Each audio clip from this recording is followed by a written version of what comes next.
을지로를 준비했습니다. 을지로 좀 생소하다 이렇게 생각하실 수 있을 것 같은데 변호사님 을지로 어떤 코너일 것 같으세요?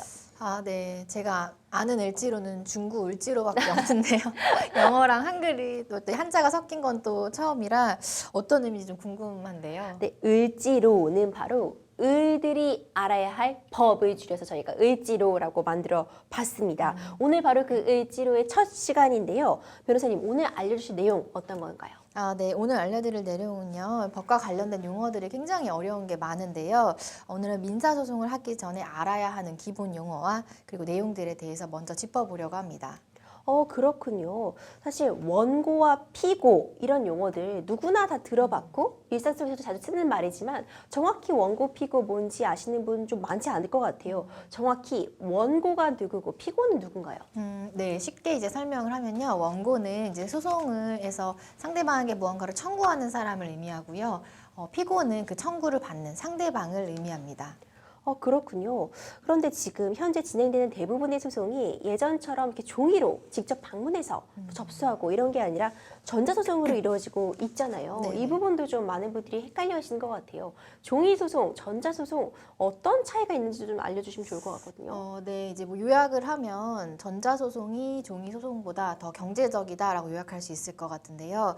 일단은 전자소송 같은 경우는 송달하는 시간이 덜 걸릴 수도 있기 때문에 이제 좀 간편하기도 하고 반드시 우편을 통하지 않아도 되기 때문에 좀 신속하다는 장점이 있고요. 더불어서 이제 뭐 출력을 꼭 하지 않아도 된다는 장점도 있을 것 같고 그리고 이제 인지액이 조금 더 종이소송보다 저렴하다는 장점이 있습니다. 그렇군요. 여러 가지 좀 장점이 있고 좀 간편한 제도라고 볼 수 있을 것 같아요. 변호사님도 많이 공감하실 것 같은데 주로 이렇게 저희 변호사들 찾아오시는 분들이 내용 증명 받고 나서 찾아오시는 경우 많거든요. 네. 내용 증명 뭔가 무시무시한 말들이 써 있긴 한데 정확히 법적으로 어떤 효력이 있는 것인지 내용 증명은 뭔지 좀 짚고 가면 좋을 것 같아요. 네, 이제 내용 증명은요, 발송인이 어떤 내용의 문서를 언제 보냈는지를 증명하는 제도를 의미하는데요. 법적으로 중요한 의사표시를 정해진 시한 안에 문서로 전달하고자 할 때 자주 쓰이는 방법입니다. 우체국을 통해서 등기 우편으로 내용 증명을 발송하면 우체국에서는 해당 문서의 발송 시점과 내용을 보관을 하면서 제3자로서 사실관계를 이제 증명을 해주는데요. 비록 해당 문서에 적힌 뭐 내용의 진위까지 판단하는 것은 아니지만 내용 증명을 통해서 발송인이 수취인에게 어떤 내용을 그리고 어떤 시점에 전달했는지를 공적으로 이제 증명할 수 있게 되는데요. 이러한 내용 증명은 분쟁을 미리 예방할 수도 있고 실제 소송으로 이어졌을 때 효율적인 증거로 활용이 되기도 합니다. 그렇군요. 굉장히 유용하게 쓰일 수 있는 것 같은데 내용 증명 작성하는 것이 어렵지 않을까 이런 고민들 하실 것 같아요. 내용 증명 작성법 가능한 좀 쉽게 시청자 여러분들을 위해 설명 좀 부탁드릴게요. 네, 그 내용 증명 작성 방법이요 딱 정해져 있는 것은 아닌데요. 그러나 이제 반드시 들어가는 내용이 있기 때문에 그런 거 위주로 좀 설명을 해드리면요. 우선은 모든 글이 그러하듯이 내용 증명 또한 본인의 요구사항이 잘 드러나도록 육하 원칙에 맞춰서 작성하시는 것이 좋습니다. 그렇게 하면 나의 의사를 가장 효과적으로 잘 전달할 수 있기 때문인데요. 보통 언제, 어디서, 누가, 무엇을, 어떻게, 왜라고 기억을 하시면 될 것 같습니다.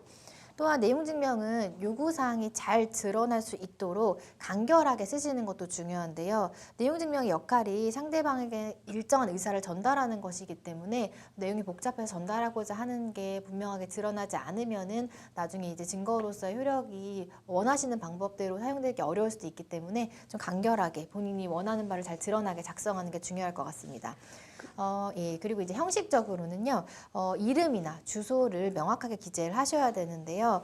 어쨌든 다른 내용은 자유롭게 쓰신다고 하더라도 기본적으로 수취인의 이름과 주소는 명확하게 쓰셔야 되고요. 그리고 이제 문서 상단이나 하단에 내용 증명을 주고받는 대상의 정보를 정확하게 쓰시는 것이 좋은 게 이제 해당 정보가 틀린 경우에는 내용 증명이 제대로 전달이 되지 않거나 추후에 법정에서 증거로 사용될 때 좀 불이익이 있을 수도 있습니다.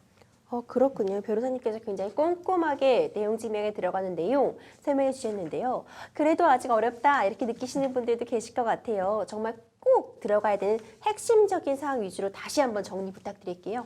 네, 한 4가지 정도로 요약을 하면요. 우선은 수신자의 수취인의 성명, 주소를 반드시 기재를 하셔야 되고요. 그 다음에 이제 알리고자 하는 내용, 그리고 본인이 원하는 내용, 그리고 회신할 수 있는 방법 4가지 정도를 반드시 기재를 하시면 내용 증명 형식적인 문제는 없을 것 같습니다. 그렇군요. 이제 내용 증명 작성이 딱 끝났다. 그럼 여기서 끝나는 게 아니죠. 잘 보내는 것, 잘 송달하는 것이 남아 있는데 어떻게 보내면은 내용 증명이 법적으로 효력을 갖게 되나요? 네, 이제 송달 방법에 대해 상세하게 이제 말씀을 드릴 텐데요. 우선은 이제 본인이 가지고 있을 거, 그리고 수취인이 받을 거, 그리고 우체국이 보관할 세 부가 필요한데요. 일단 원본 1부에 복사본 2부를 준비를 하셔야 됩니다. 수취인한테 한 부를 보낸 다음에 발송인과 우체국에서 각 한 부씩 문서를 보관하기 위한 용도인데요. 만약에 내용 증명을 받는 대상이 만약 여러 명이다 그렇다고 하면 그 숫자에 맞게 문서를 준비를 하셔야 됩니다. 그리고 내용 증명을 보내는 방법은요, 우체국을 통해서 보낼 수도 있고 간편하게 인터넷을 통해서도 보내실 수가 있는데요. 내용 증명 발송 비용은 기본적으로 수수료, 우편 요금, 그리고 등기 요금이 이제 납부를 하셔야 되고요. 그리고 내용 증명의 보관 기간에 대해서 좀 참고로 말씀을 드리면요. 우체국은 내용 증명을 발송한 다음부터 영구히 보관하는 것은 아니고 3년간 그 관련 문서를 보관하는데요. 해당 기간 동안에 내용 증명을 보낸 사람과 수취한 사람, 받은 사람 모두 우체국이 보관 중인 내용 증명의 문서를 청구하거나 확인을 할 수가 있는데요. 다만 이제 본인이 이를 확인할 수 있는 권리가 있다는 것을 증빙하기 위해서 특수변물 수령증 그리고 주민등록증 등 서류를 필수적으로 구비하셔서 방문을 하셔야 합니다.